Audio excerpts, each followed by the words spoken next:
Hello and welcome to Tank Tops and Sweaters. Yvette and Kelly here. We have a really special guest with us today that we are so excited to introduce you to. But we are going to talk about habits and organization, such a huge topic during this month of January, the beginning of the year. It's something that is on everybody's mind. Well, most everybody's mind, you would hope. But our special guest today is my good friend, Megan Caldwell. And Megan and I have known each other through a really special experience. I used to be a community coordinator for a specific company, and she was one of my ambassadors. And so I got to know her kind of on a personal level, but as also like on a business partnership level. And I got to promote her and what she was doing at the time, which was being a badass independent businesswoman and running several fitness kind of business that she had for moms who were younger moms and older moms, but just getting them into fitness, getting them moving. It was an awesome, awesome thing. She has shifted gears since then and has become her own independent businesswoman for being a personal trainer, a coach, a life coach, really, I would say, and just all over independent business. So I'm going to hand it over to you because you have much more to say. You're a mom of three. You're amazing. Go for it. Oh my gosh. Thank you so much, Yvette. First, thank you, Yvette and Kelly, for having me today. I'm coming on to talk about one of my very favorite topics. So this is like really exciting for me. But yeah, just to kind of add on to that, again, I'm a mom of three. My kids are now 12, 9, and almost 7. I have a wonderful husband. I live just outside Portland, Oregon. And after owning a fitness franchise for 8.5 years, which I just let go, it's been over a year ago now. I really learned in my experience there and the hundreds of moms that I worked with that moms need more than just fitness. And so as Yvette shared, my transition has kind of gone into how can I serve moms more on a deeper level so they can create sustainable change, not just come in and do fitness classes and find community, but like thinking long-term, thinking that when those curveballs are thrown at us, how do we continue to make progress towards being our best self? So my passion really lies in helping busy moms go from feeling energy deprived, overwhelmed, unhappy in their bodies, to adopting sustainable, healthy habits, which we're talking about today, and just feeling confident in both their minds and bodies. So really having that connection piece, which I know you guys speak to all the time. So yeah. That is so awesome. So let's dive deep into this right now. Let's go. You're a busy mom of 3. You've got, oh my gosh, almost teenager, like right there, right on the cusp, which I can't even believe he's already there. I know, you knew him when he was like, yes, actually like this big. Yes. So how are you keeping everyone like organized on a schedule, or is everything just chaotic and you just go with the flow? You know, some days are better than others. I have found in my own personal journey, as well as the work that I do with women, is that you have to put the work in order to see the progress. So I think especially at the beginning of the year, a lot of women, especially busy moms, are like, this is going to be the year that I drop the last 15 pounds, that I pick up the system I've been working on, that I get the new diet that actually works. And in reality, those are quick fixes. Those are like, what can I do right now to get the result right now? And then we find ourselves in 2, 4, 6, 8, 12 months down the road, falling back into old habits. And so this is something that I'm passionate about. I work on myself and with moms all the time, is how do we develop systems and routines? Because I think when you talk about organization, it's really, how do we organize, again, those systems in our house, in our own personal self-care, to allow us to do it when those bumps in the road come? Because when we're highly motivated at the beginning of the year, let's go, we're going to do it. I'm going to get to the gym. I'm going to get the kids out the house because I got a little bit more energy, right? It's all the things. And so in terms of my family organization, what a good question, because I think it comes down to 2 pieces. First, what am I doing for me? Because I'm a huge believer that we have to take care of ourselves first as busy moms, put our oxygen mask on first. You've heard it over and over again. But I think that one thing we don't think about is, what does that oxygen mask actually mean? Oftentimes we're told, eat well and exercise, and we're going to feel great. a lot of the work that I've done personally and with my clients is actually on stress management, which involves organization. So it's, are we setting aside time each week for meal planning? Do we have a routine in place to make sure, I just did this before the weekend started because I've been solo parenting the last few days, is do we have a plan in place for making sure that all the rides are covered, all the childcare is covered, that we've put money in our kids' lunch account? And so I think it's, again, it's putting the time up front to put systems in place, which oftentimes we don't do. And oftentimes I find women, they just don't even know where to start with that. Oh, 100%. I think we all have clients that come in at the beginning of the year and say, oh, this, like you said, this year's going to be different. This is the year I create this. But it's not about just those first couple of weeks. It's about how do we create these systems so we can sustain it and change our lifestyle and not just do better this month. You know, it's really about changing that lifestyle that makes the difference. Because ultimately that's what we're going for as women. You know, women are the change makers in the world, as we are going for long-term success. And I think, you know, one of my favorite authors, I'm sure you've heard of him, James Clear, author of Atomic Habits. I know you guys have spoken to Tidy Habits and Atomic Habits before. One of the biggest points that stuck out in the book when I read it the first time, actually I probably listened to it, I'm an Audible listener, is just this concept that, you know, we are ingrained to think, and this is so much from like our diet culture and everything, is if you just stick to it if you do my 21-day fix or stick to it for 30 days, or if you do it for 90 days, it's ingrained for the rest of your life. Well, unfortunately, he shifted my perspective in that area to say, if it's something you want long-term, you're probably going to have to work on it long-term. It's just a matter of finding out, how do we make that habit easier? How do we create the system behind it? How do we make it part of our everyday lives without it feeling like it's something we're grinding at?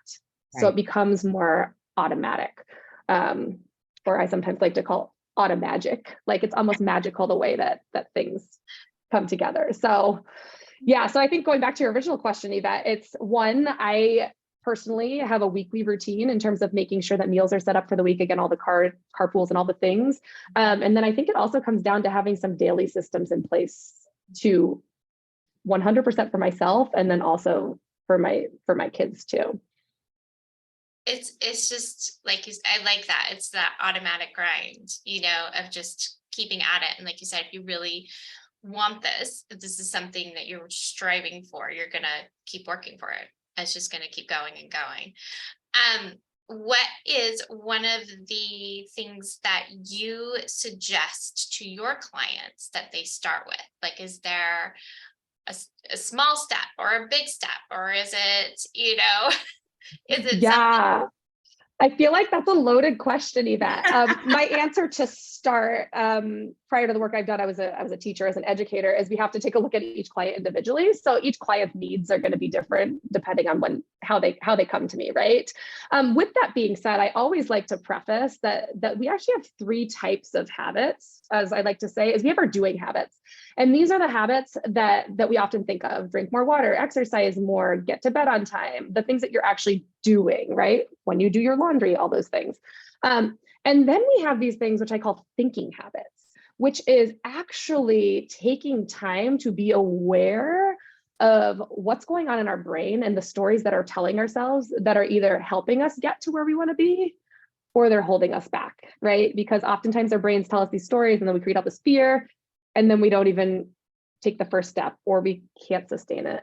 And then the third one I kind of classify in its own category, which I think is one of our biggest needs, is just our stress management habits, or our stress awareness habits.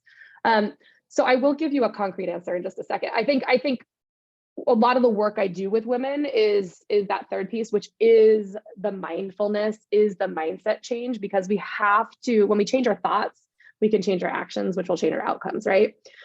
With that being said, I have found from the dozens, hundreds of women I've worked with over the last dozen years, oftentimes it comes right back to the basics. So for a woman that comes to me and says, Megan, I am stuck, I have absolutely no idea where to start, I'm just overwhelmed, I just don't know, like, should I do the meal plan? Should I go to the gym? Should I do this? Should I do that? Oftentimes I say, let's peel back the layers and let's find somewhere where you can be super successful to start. And 9 out of 10 times that woman will start with working on their hydration, and just making sure that they get enough water intake in, because it is a thing that for many people is not easy. You can see I got my water bottle with me all the time. It's something I've worked on and built. And look at all of us. Yeah, cheers. Cheers. It's a learned habit that I've worked on. And I know for me, if it's not accessible and right there, I'm not going to drink the water, right? And we know obviously the benefits of water in terms of just helping all of our systems, our brain function at its best. Oftentimes when we are hydrated, we are just more energized. We have less cravings. So it becomes what I call a domino habit for a lot of women, which is a habit that we can get in place, find success with. And when we do it, it is going to trigger us into other things. The second one that I would say, which is kind of in the line of work that all three of us do, is movement. We know the power of movement. Movement is medicine. And so when women start moving their bodies, whether it's a fitness class with me or a class at the gym or a 10-minute walk on their lunch break, that's when we start to see shifts in other areas. So scale it back, keep it simple, kind of lower your expectations to start. I love how you said you peel back the layers and you kind of get back to the basics or the core of things. And I think that's hugely important. And taking those small steps and just starting with the one, because I feel like once you master that, it builds your confidence. And once you start to build that confidence, then you start to feel like, okay, I can take on the next thing and the next thing and the next thing. And I feel like as women, we just tend to dump pile onto ourselves. And we just sort of take it all in and we're just like, yeah, I can do this and I can do that. And I'm going to pick up the kids and I'm going to make dinner and then I'm going to do this. And then I got the laundry and I got to clean the bathrooms and I got to do all the things that are piling upon us instead of really peeling back the layers, really getting deep into ourselves and figuring out what can we do to benefit ourselves, which then in turn benefits the outcome of everything else. Totally. And I love that you brought out that point of the wins there. It's something that, when I first started in this line of work, it's like, I'm going to be recording daily wins. Like, why? My friends, we're kind of like children. We want the sticker chart. We want the gold star, right? And when you get the gold star today, you then want it the next day. And so oftentimes when women are starting with new habits or to going back to old habits that they know fuel them, is using some type of habit tracker, whether it's an app on your phone where you're recording your water, whether it's literally a check mark on your post-it on your desk, or whether it's more of in your planner or habit tracker. I love that. And I think too, in January, for some reason, we as women take all of that on and think we have to do it all at the beginning of the year. Like we said, we're all these go-getters. And so starting simple with the hydration and the getting moving, ways that you can be successful instead of thinking I can change all of these things and make all these habits in January. Let's start slow. Let's start with what's the basic important things that we can be successful with and then build on those. I love that. Yeah. And I think also something to just note as well is it's hard because change is hard. As humans, our brains are wired to keep us in homeostasis, keep us in what's comfortable, even if what's comfortable isn't good for us. Right. So it's how do we make those small changes to step outside just a little bit. And also, again, we are in this culture that as women, we have been pushed to be perfectionists, to have to strive, to have to work harder. And so many of us feel that we must keep doing to achieve. And so we're pushing against the system, which is actually telling us, go for perfection, take it all on. You guys are strong women. You can do it all. When in reality, yes, we are strong women, but we also need to just be real that we are also humans. And as human beings, we're going to fight change. So if we can make change small over time, we are more likely to stick with it. Definitely. So I know that mental health is like a really huge key piece for you. What are some habits that you have created for yourself for your mental health? Oh my goodness. Yes. I think that's one of the reasons that has shifted me more into a space of wellness and life coaching is just taking a look at us holistically. And when we talk about health, yes, it's physical health. Yes, it's mental health. And yes, it's our emotional health. So I really love and appreciate this question. So thanks I know that this is so much about what Take Tops and Sweaters is about. I have a couple. And again, these are things that I've developed and adopted over time, because when we talk about habits, I always like to tell my clients, look at it like a science experiment. All right, try drinking water when you first wake up in the morning. Okay, that doesn't work for you. Can you at least get 8 ounces in before you have your first cup of coffee if it's not a chug as soon as you wake up, right? And so for me personally, I think one of my biggest doing habits has been, and this is just something that came up for me in the pandemic, truthfully. We got a pandemic puppy and I started going for walks. So I've always been an athlete. I've always been a runner. I thought that I had to go run and go hard and sweat in order for it to be impactful and meaningful, is just getting out for fresh air and movement, walking every single day. Sometimes that's a 45-minute dog walk. And sometimes it is 8 minutes on my lunch break before I have a meeting with my next client. But just really making that a priority is one of them. Two others I definitely want to note too.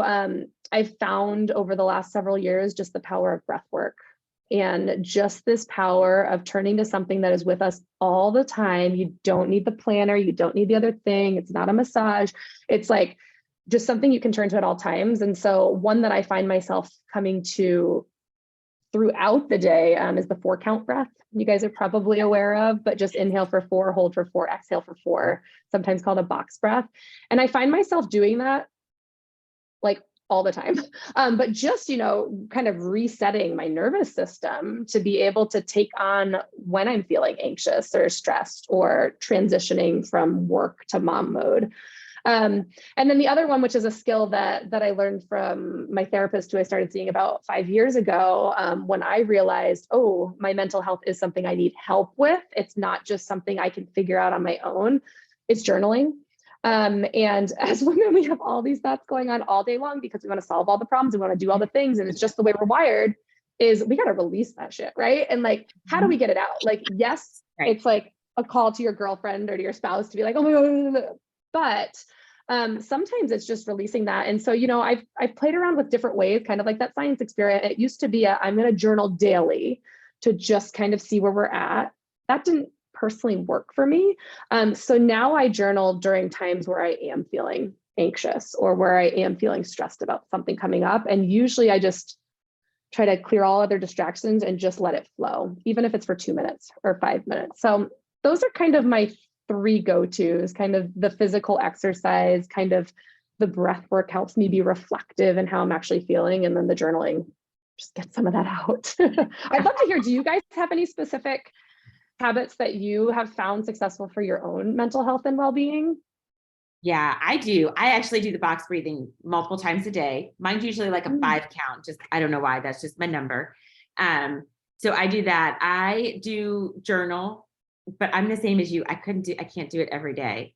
So I'm the one that's like, oh, something's bothering me or something's on my mind, sit down and write it out. And then some sort of exercise, just moving my body, even if it's a 5-minute stretch, getting in the Pilates reformer for a few minutes or the chair, just anything to just get that movement has really saved me. My kids are a little older, so we have a little different things happening, but we also, I have a 16-year-old about to be 17, and we do a 20-second hug. And so, and so we kind of connection. Yeah. And so that's one of our big wins is the 20-second hug. There's research behind that, longer hugs. Is. Yeah.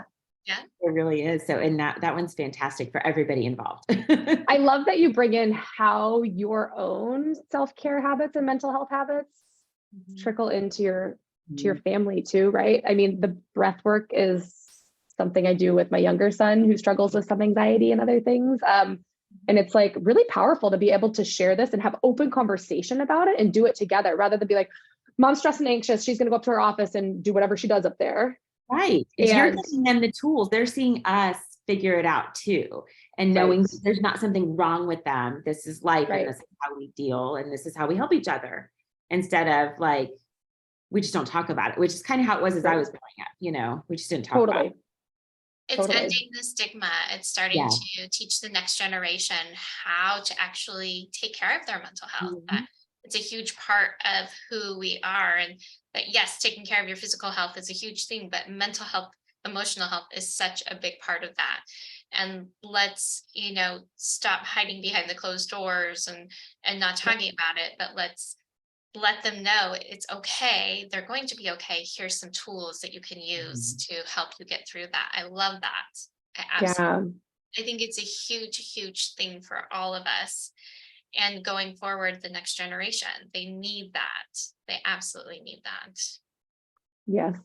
Do you have any additional habits, Yvette? Oh yeah, so I'm just so curious because it sounds like Kelly and I have similar ones, but again, it's different for everybody. So like, what else? I'm probably a little different. Like daily walk, getting outside, getting that fresh air is so huge for me. And it may be, listening to a podcast or just listening to music. I mean, I'm very, very connected to music, and that's just the dancer in me, always has been. Movement and dance is my therapy. It's my way of getting my emotions out. So if I am very stressed, if I am very upset about something, then I just have to either dance it out, put on some music, move my body, do something in that regard. But really habit wise, like my daily walk, getting outside, getting that fresh air, is very, very beneficial for myself. I feel much more like, I feel like that resets my nervous system. that just kind of keeps me in. Yeah, it grounds me, it keeps me even. And then just taking a moment, usually like after I've picked up my son from school and in between about to make dinner, just taking a moment, make myself a matcha latte, which Megan, we love. This is why we're friends. Yes. One of the many reasons. I take like 5-10 minutes and I just sit in quiet, and I just have my matcha and I just sit there, and I don't have anything around me, and I don't have any, no phone, no nothing. And I just sit in the peace and quiet, and probably could do some box breathing there. But honestly, I feel like I'm just in my peace for that moment, just letting my brain, making my brain really be silent and not try and think about anything. And it's sort of that mental break, because it is, every day is a go, go, go. I think during the pandemic, it was such a hard stop. It was such a hard shift. It was jolting, shocking. Everything kind of came at us. And I think a lot of us didn't realize the effect that it may have had on our mental and emotional health. And I think now is when we're starting to see the effects of it. Now is when we're starting to crawl out of it. And yeah, it is very different for each and every person, but I think it's hugely important to find those things that are going to help you progress forward, that are going to be so essential for your own mental health, because if you are not taking care of yourself, you're not able to take care of anybody else. So true. Truth. Yeah. I think that one theme I'm hearing is just this power of slow down, right? I don't think I've spoken to anybody that says that for my mental health, or so I feel better, for my own self-care, I'm going to go like try 8 new hobbies, right? Or like do like, just like pick things up, or like go do something hard and fast. It's just, I think that, yeah, as humans, we crave that slowdown. And oftentimes as busy women, and women who again are achieving, like we have just been ingrained and learned and been applauded for go, go, go, that it's, some of us just don't even know how to slow down. No, we don't. I don't think we do. And like I said, I think we have been taught, we have been ingrained to just take, and do. And instead of, stopping. Well, I think there's a guilt associated with being a woman and taking time for yourself. There's a guilt connection to it that society has kind of made us feel like you can do it all. You don't need to slow down. You don't need to take time. And there's that little bit of like, I don't know, I think it's like guilt and shame that for taking care of yourself, when instead it should be the total opposite. Like we can't take care of ourselves. We can't put our own oxygen mask on, or we can't take care of anybody else or put their oxygen mask on unless we do ours first, and kind of switching that narrative instead of feeling guilty for self-care, realizing it's a necessity. And I think, yeah, go ahead, Yvette. Oh, sorry. I was going to say, I think it's also important for the next generation to see that as well. Megan, I love that you are teaching your kids and showing them, like, when mom is stressed, here's what she's going to do to help herself. Because I don't remember my mom or the generation before her ever showing me what they did for their self-care or how they took care of themselves. All I saw was her taking care of me and my sister. Mhm. And so that I think is such a huge thing, because if you're teaching the next generation how to take care of themselves by showing them how you take care of yourself, it's going to change so much of the perspective. It's going to change so much of this stress and anxiousness and, you know, just this need of right now. And instead, maybe make everyone just slow down and Mhm. see what is actually happening around them. Yeah, and I don't think it's until we allow ourselves that time to slow down, then we can start to shift the perspective and shift those stories, like you were saying, Kelly, Yeah, which absolutely. which is really the first step, right? Because Yeah. we can say like, okay, Megan, Yvette, and Kelly said that I should do 4-count breath. But if I'm going into it thinking this is stupid, how is this going to work? Like, do you know what I mean? Like, we Right, have to exactly. we have to shift our mindset around Mhm. what self-care looks like and Mhm. what our needs actually are. And And like that you that's said, important too, that it's not just like a leftover or a side thing. It needs to be a priority. Number one Mhm. priority. Yeah. number one priority. And like you said, it's very personal for each person, and everyone has to find their own thing that is going to connect for them. Totally. Love that, you guys. So I'm curious, Megan, do you help people, so you're helping them with their health, obviously as personal trainer and stuff, and their habits, but do you help them kind of like get themselves a little bit organized too, to keep it together? Yeah, it's funny. I feel like oftentimes women come to me thinking they want something specific, such as the movement piece or such as the like meal piece or like whatever it is. And Right. what it comes down to often is, again, I think of organization in terms of systems. Mhm. So whether that is like, what is your organization and plan for meal prep and meal planning? Or I was working with another client this past week just on how are we actually organizing spaces in your house so they are more functional for you, so the habits that you're looking to establish are easy. So I 100% think that it comes down to organization. I've done work with women just in terms of like, can we find a planner or online system that works for you in terms of keeping track of not just the appointments and stuff, but like all the jazz that's going on in your head. Oh yeah. I have found my own personal combo in terms of the passion planner. I sometimes pull out my personal habit tracker too when I need to go back to the basics, mixed with a Google Calendar. And then I'm also a big Trello fan. I'm not sure if you guys Yeah. know of Trello, but it's kind of my dumping ground for not just work related projects, but also just I got to remember to find a ride for Charlie to dance on Tuesday. And so I dump that in there, again, to release some of the stuff. So yeah, organization is definitely, and again, I think that looks really different for each woman. But I think another piece of the organization is just the time management piece is something that I will often go into with women as well. And so you sit down with them and kind of help with whatever their needs are. Do we need to find a planner? Do we need to find a time management system? What's the best thing? And to help them with the specific thing that they need. Yeah, totally. And I kind of have this toolkit of different areas. And I would say, in my view, there are kind of 5 pillars of optimal health, and they're the basics. We've been talking about a lot of them, but the hydration, the food is fuel, movement, sleep. We could have a whole another podcast just on sleep and figuring We out totally routines for could. sleep. And then the 5th pillar there is stress management. And I find, yes, I do touch on a lot of these with women, but most of my time is spent coaching women in the stress management piece.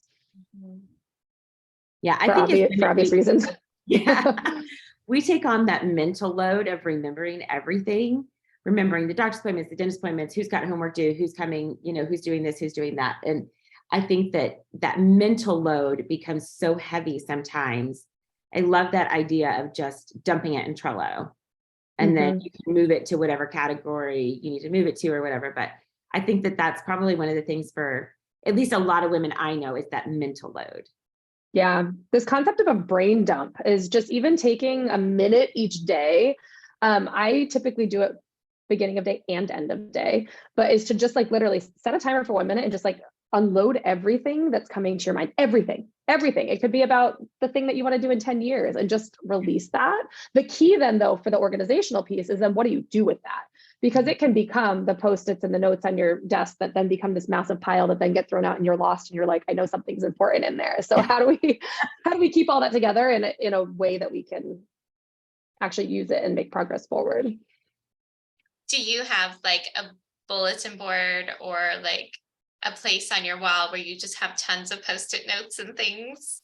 Oh, I'm not going to show you my entire office right now, but yeah, right over here, it's actually like clear wall space, lots of Post-its. But again, I've kind of transitioned and it's taken some time, and again, going in phases based on where my focus areas is. But again, I kind of use a combo of my Google Calendar, which is shared with my husband. I use what's called a passion planner. It's a pretty popular planner that's on the market that does a lot of reflective work as well as like planning work. And then the Trello. So when I'm consistent with my Trello use, that becomes my Post-it dumping ground. When I'm not, it does become kind of more. And I don't know if this is just a sign of generations or whatever. I sometimes just have to write the stuff down and can't just plug it in. So oftentimes it's like I'm writing down and then I'm putting it into Trello just to have a storage place, but I'm actually physically doing the Post-its to start. There's definitely something about writing with your brain that kind of releases it out when you write, that is kind of like that satisfying, okay, now it's on paper, I'm okay. And there's actually brain research that shows that the power of writing impacts our brain and helps us really reflect and remember differently than if we just type it on out. So when I often start with women, no matter what they're working on, whether it's like we're taking a look at mindful eating or just getting in exercise each week, I almost always have them start on some type of written tracker, as opposed to, I use an app with my clients too called My Coach, where they can check things off and write notes and that type of thing. But yeah, there's just exactly that. There's the power of that brain. It's the brain body connection. Yeah. So I'm curious about how you help with meal planning. That's always a thing in my house. We have tried so many things. Yes. And my kids are older, so it's a little bit different. I guess. What would you say has worked? Has anything worked when you found the newest thing that seems to be working is I bought a specific planner just for meals. And we sit down. Now I only have one kid at home, two are not at home right now. One is completely moved out, and then one is studying abroad in London right now. But we have a once a week family meeting. And this is when it doesn't happen, the week falls apart. So we have once a week family meeting, and we sit down, and I sit down with that planner and we go, who's doing what nights, who can cook what nights, and what do you guys want to eat? And then we write it down. And whether those meals get like switched around or something, we at least have enough meals to get through the week. And otherwise, if that does not get done, we end up eating out 3 to 4 times a week. Yeah, believe me, I hear you, because people are like, what do you do, Megan? What works? And it's one of those things where one thing I found when we're adopting habits and systems and organizations, we have to allow some flexibility with it. I think oftentimes our type A perfectionists, we want to find the plan that's going to work long term. Let's be realistic. My family schedule right now is my son has soccer 3 nights a week from 5:45 to 7. That impacts meals. It impacts what it looks like. It impacts what I think it should look like, right? And so I think a couple of things. One, take the time to do it. So it's like dedicating that time. It's putting it in your calendar for the family meeting or for the meal planning. Number 2, one thing that you brought to light there is just, what does it look like in your family structure? And I think it looks different in each family. Yours kids are older, very collaborative. Your kids are probably cooking some of the meals. Oftentimes when moms have younger kids, it's figuring out like just what are the parents eating and which of this can my toddlers and smaller kids eat, right? But how do we involve others in the process? Is that even part of it? The way that it works in my family that just works for us is I do most of it, and not because like I've just like taken on that load and I'll just do it, guys. That's just what works for my family right now. But I will usually check in to see what we have going on, to see if there's any special requests, and then I just do it. But having some type of buy-in or accountability. So it could even just be like, hey, Yvette, like, did you meal plan? Okay, I did too. Okay, awesome. We're gonna have a great week, right? Like whether it's a friend or whether it's your spouse. Yeah, and I also kind of mentioned that flexibility piece, but I think it's again a trial and error. I think when I first worked with women on meal planning, which was in my fitness franchise, we had a very structured approach to it, which is by the week, is like sit down on Sunday and plan out the week. And for a lot of women, that's overwhelming. Like I think it's something to build up to because then you're only grocery shopping once a week and you feel, but is to just start day to day. And then I typically coach in terms of taking a look at it as a couple different pieces. So dinners typically involve the family. And whether that's you're making one meal for the family or, but Megan, what if my health goal, like my spouse isn't in line with wanting more vegetables and fish in our diet, but I am, this is part of like my weight loss goal or whatever, is how do we make this work, right? So the dinner piece. And then I think one piece that often goes overlooked in meal planning is we have to take a look at our other meals. And so I always say simple for breakfast and lunches, pick one or two for the week. Consistency is key, my friends. I think oftentimes we have in our head that like, oh, that's going to get boring day after day. Well, it's going to get boring because you're telling yourself up front that it's going to get boring. So it's how can you create some variety? And then just having those kind of easy, similar to the breakfast and lunches, is just choose 1 to 2 snacks that are your go-tos. So I think simple is key. I think, again, we live in this culture with like all of this stimulation around us that we feel like, oh my gosh, we're going to have tacos again this week. Well, tacos are something my entire family eats every single week. So like, I need to get it out of my head that like having the same thing week after week is a bad thing when it actually is providing a relatively nutrient good meal, right? So again, I think some of it's for you. Exactly, because ultimately, as we talk about again, that automaticity, or we want to build habits so they become less thinking, is how do we make this easier? I have one client who actually taught me, she's like, you know what? I do at least one casserole a week because I know that becomes dinner on Monday and then it's lunch for the rest of the week. And so it's just thinking about too, how can you like save yourself time? Because that's what we want, is we don't want to spend the time or the energy doing this all the time. But simple, get other people on board, and then be flexible with it. I meal plan very similar for my family, is I have a general idea for each day, and then I will grocery shop. So I have the ingredients I need for those meals. But then if something gets flipped around, it's okay. Yeah. I think it takes the rigidity out of it. Like if you guys don't feel like eating this tonight, like we're doing like a chopped salad tonight. If you don't feel like eating this, I'll make that tomorrow. I'll make something else. And then I am like you, I try to make it, or like your client, I try to make something that has leftovers during the week, because having a teenager, that's a better lunch for them. Normally lunches are just so hard, and they would rather take leftovers than a sandwich. So that's totally, I try to make that work so that there's at least a couple meals that can be lunches for the next day or so after you eat it. Totally. Definitely helps. I love that idea, because then you're not like keeping the simplicity, definitely, for sure. But I also find that, and I've heard this from other parents, that their kids absolutely love if they have, like Friday is going to be pancake day. Like for dinner, you make pancakes or whatever, or you make it Taco Tuesday or whatever. I think the kids absolutely love it. And think it's as humans, we crave consistency, right? So our kids are telling us this is actually okay, right? Exactly. And so I think they're enjoying it just as much if we keep it simple and easy. Right.